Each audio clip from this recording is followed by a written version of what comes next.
media online ketika dia menjadi media mainstream, media mainstream, dia harus mengikuti pakemnya, yaitu harus mengikuti kode etik jurnalistik, kemudian undang-undang pokok pers, kemudian kalau mainstreamnya itu mengacu pada TV dan radio, dia harus mengikuti undang-undang 32 ya tahun 2002 tentang penyiaran dan begitu. Dia harus mengikuti alur itu. Jadi saya pikir kasta media cetak itu masih yang tertinggi ya.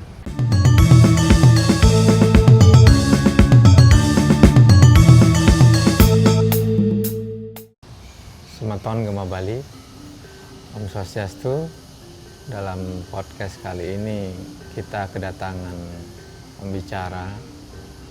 Beliau adalah Iwayan Suyatnya, seorang wartawan senior dan juga pendiri harian media Bali di Bali. Baik, tema kali ini kita akan membahas pers di era digital. Seperti yang kita tahu, digitalisasi merambah banyak sektor termasuk juga jurnalisme, dalam hal ini media massa. Nah, digitalisasi juga tentu berperan ya dalam mempengaruhi kinerja sebuah perusahaan media.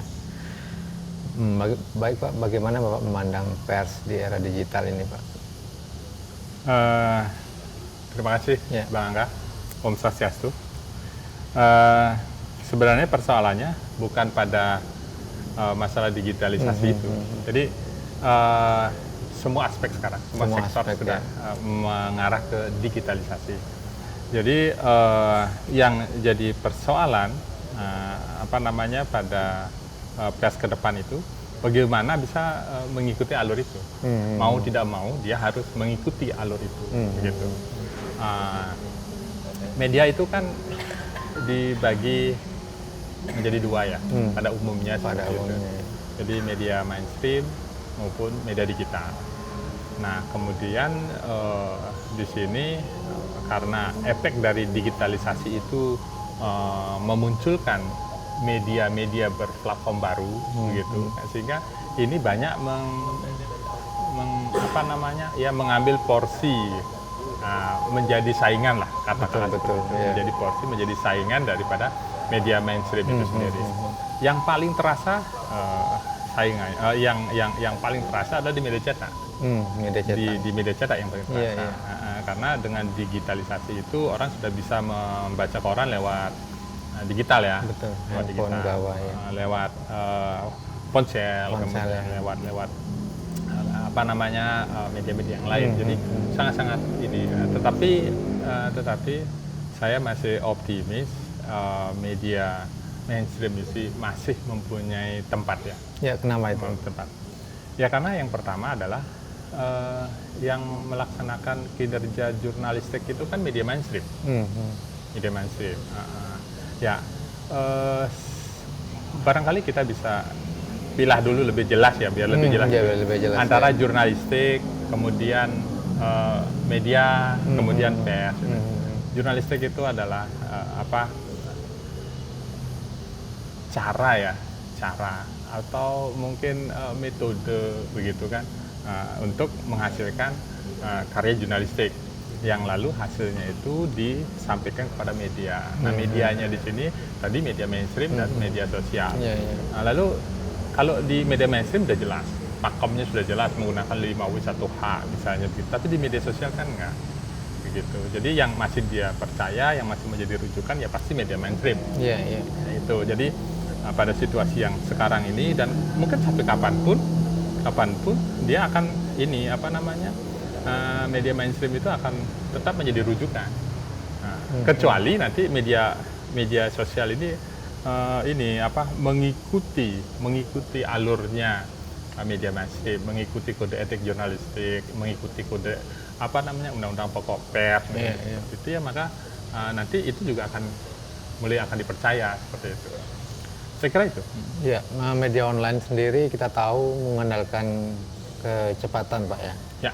Nah, Bapak melihatnya bagaimana itu, apakah akan mengesampingkan kualitas jurnalistik atau seperti apa? Ya, media online ketika dia menjadi media mainstream, media mainstream, dia harus mengikuti pakemnya, yaitu harus mengikuti kode etik jurnalistik, kemudian undang-undang pokok pers, kemudian kalau mainstreamnya itu mengacu pada TV dan radio, dia harus mengikuti undang-undang 32 ya tahun 2002 tentang penyiaran dan begitu. Dia harus mengikuti alur itu. Ketika media ketika media online itu menjadi media mainstream. Sekarang kan banyak yang mengaku-ngaku media online, tetapi ya tidak berizin misalnya, tidak mengikuti ketentuan-ketentuan yang berlaku, yang digariskan, yang dibuat oleh Dewan Pers misalnya. Tapi dia mengaku media online kayak begitu. Kan sama juga dengan media-media sosial lainnya begitu. Ya, di tengah sekarang banyaknya media online yang mungkin sudah ada ribuan kalau di seluruh Indonesia, Pak ya. Jadi apa yang membuat Bapak kemudian tetap bertahan dengan membuat Harian Media Bali ya, utamanya ini media cetak? Ya, jadi saya coba untuk melakukan kajian-kajian secara sederhana begitu, khusus di Bali ya. Ternyata walaupun sudah ada media digital, kemudian sudah ada media online, tetapi media cetak kok masih hidup gitu. Kenapa ya? Media cetak masih hidup. Jadi dari kajian itu ternyata saya berkesimpulan bahwa media cetak itu masih dibutuhkan, gitu. Nah, saya pikir ke depan sepanjang dia masih dibutuhkan, maka sepanjang itu pula media cetak itu akan eksis. Nah, dari hasil kajian itu ya kami coba untuk membangun media, mendirikan media, menerbitkan ya media Bali harian dengan 12 halaman. Sejak kapan itu? Sejak September tahun 2020. Tanggal 14 September ya, 2020. Sekarang masuk 2023 ya, hampir masuk 3 tahun. 3 ya, tahun. Betul. Ya, dulu orang menduga mungkin paling 3 tahun aja terbit, 3 bulan aja terbit sudah berkeguguran. Tapi nyatanya kami sudah bisa masuk di tahun ketiga. Walaupun ya namanya lahir di situasi yang tidak menentu ya akibat COVID yang berkepanjangan itu, tapi nyatanya kami bisa bertahan. Rahasianya apa? Ya, koran itu kan produknya 2, oplah sama kontennya. Jadi saya pikir ketika dia bertahan ya karena ada yang memerlukan, ada yang membutuhkan konten-konten kita, gitu. Misalnya sehingga dia menjadi laku begitu kan. Nah, kalau oplah kan sudah mengikuti ya dengan sendirinya begitu. Nah, jadi kami mencoba membangun koran dengan tagline Ajak Bali untuk Indonesia. Seperti apa itu? Ya, Ajak Bali untuk Indonesia. Ya, ajak Bali. Orang banyak menginginkan Bali itu ajak. Apa yang harus diajakkan kan? Banyak hal yang positif dari Bali. Toleransinya yang tinggi, keramah tamahannya yang sudah terkenal sampai kemana-mana begitu. Terus kedamaiannya dan seterusnya itu. Dan itu yang ingin kita ajakkan di koran kita. Dan inilah yang kita harapkan bisa untuk Indonesia gitu. Jadi untuk Indonesia gitu. Jadi yang kita ajakkan itu gitu. Jadi hal-hal yang positif di Bali yang kita ingin pertahankan gitu. Dan itu bisa memberikan kontribusi bagi Indonesia. Itulah tagline kita. Jadi yang kita angkat adalah berita-berita yang terkait dengan Bali, dengan Bali. Kalau berbicara Bali, ya Hindu kan. Hindu ya. Bali itu Hindu. Ya, seputar itu. Dan ya lumayan juga kita mendapatkan apresiasi. Ya. Nah, kalau konten budaya Bali dan agama Hindu, Bapak melihatnya seperti apa? Apakah banyak peminatnya kalau di Bali? Ya, sama dengan kami juga di Rumah Bali juga kan hampir sama juga mengangkat budaya dan agama Hindu secara keseluruhan seperti itu. Ya, saya pikir sangat Bali itu memang sangat luar biasa terkait dengan adat, tradisi dan budayanya gitu. Apalagi Pemprov Bali sekarang ini dengan Nangun Kerteluku Balinya itu memang mengembangkan adat dan tradisi itu dengan baik ya. Dengan munculnya dengan ditetapkannya Perda Desa Adat, lalu Desa dengan Adat, dibangunnya itu Pusat Kebudayaan Bali. gedung ini gedung MDA itu MDA, di tingkat provinsi sampai kabupaten semuanya seluruhnya itu. Nah kemudian dengan sekarang ada pusat kebudayaan Bali yang dibangun, lalu Besakeh kan, Besakeh dibuatkan, ditata seperti itu, bukan puranya tetapi kawasannya yang ditata sehingga nanti pemedeknya dan wisatawannya bisa bisa menikmati lah aura Besakeh yang sesungguhnya seperti apa gitu. Jadi sungguh luar biasa, saya pikir bagus ya. Nah kalau soal kecenderungan semeton Bali nih Pak, warga Bali dalam mengkonsumsi berita seperti apa? Apakah mereka lebih suka membaca media cetak, dalam hal ini koran atau media online? Ya, kalau menjawab itu ya barangkali survei ya yang lebih menentukan. Jadi lebih objektif dia akan menjawab itu. Tetapi kalau menurut saya itu kan dari ya cukup lama ya saya mengikuti perkembangan ini media. Kalau pagi-pagi orang melihat koran paling melihat judul-judulnya ya koran cetak paling judul-judulnya saja. Sudah begitu sambil ngopi, sudah selesai begitu dia dia tutup korannya, dia lipat, dia taruh lagi. Nanti malamnya biasanya konten-konten yang lebih berat, jadi yang langsung menukik, yang langsung mungkin perlu pemikiran yang lebih dalam, dia baca sambil tidur, sambil istirahat, begitu setelah pulang kantor. Begitu biasanya ini perilaku pembaca kita gitu. Sehingga kalau kita di media itu harus membuat judul yang bagus misalnya begitu, yang menarik dan seterusnya itu.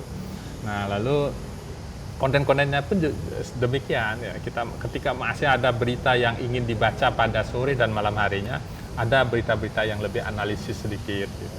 Ada berita lebih analisis, kemudian yang mungkin bisa mengolah pikiran pembaca itu. Nah, seperti itu. Dan belakangan ketika ada media sosial, ketika orang bisa membaca koran di HP misalnya begitu, mana yang lebih banyak pembaca di koran di HP apa koran cetaknya? Mungkin survei yang lebih pas menjawab itu ya. Tetapi kalau misalnya saya masih berkeyakinan kalau di tempatnya ada koran, di tempatnya ada ini, saya pikir korannya akan dibaca. Kan dia tidak bisa dibandingkan kalau hanya membaca di HP, korannya nggak ada, dia cenderung lebih banyak membaca di HP, kan nggak bisa kita berkesimpulan begitu. Ya, jadi bisa dibilang masih optimisme seperti Bapak bilang tadi di acara diskusi tadi. Optimisme ya bahwa media cetak masih bertahan seperti itu. Ya, saya optimis. Saya masih tetap optimis ya. Media cetak itu kalau dalam mungkin bisa kita istilahkan kastanya paling tinggi lah. Anda sendiri misalnya sebagai praktisi media ya, dibandingkan dengan menulis di media koran dengan di media online, apalagi di media sosial, mana lebih nyaman? Saya pikir pasti lebih nyaman media di media cetak ya. Bisa di clipping, bisa disimpan ya, dan bisa dilihat produknya secara langsung begitu. Jadi saya pikir kasta media cetak itu masih yang tertinggi ya. Ya. Tapi bukan berarti media online akan menyaingi seperti itu. Saya pikir dia akan berkolaborasi, bukan saling bersaing. Saling menjatuhkan. Dia bukan saling menjatuhkan. Dia akan berkolaborasi. Misalnya seperti kami sendiri, misalnya selain membuat cetak, kami juga bikin e-papers. Di samping itu kita juga bikin online-nya. Gitu. Jadi di iklan di depan kita kita pasang juga. Ingin membaca media Bali lewat koran, silahkan melalui e-papers kita. Kayak gitu. Ya terakhir Pak, di tengah gencarnya sekarang banyak berita bohong atau hoax, ada saran nggak untuk semeton Bali untuk membaca berita atau mengkonsumsi berita yang baik itu seperti apa? Ya, saya percaya dengan hukum alam ya. Nah, ketika kesimpang siuran itu semakin tinggi, orang akan mencari kebenaran itu. Jadi orang mencari yang benar itu di mana. Gitu. Nah, kesimpang siuran itu kan terjadi di media sosial. Banyak sekali. Apakah berita dulu kemudian di share sekarang kan menjadi hoax ya, jadi hoax begitu.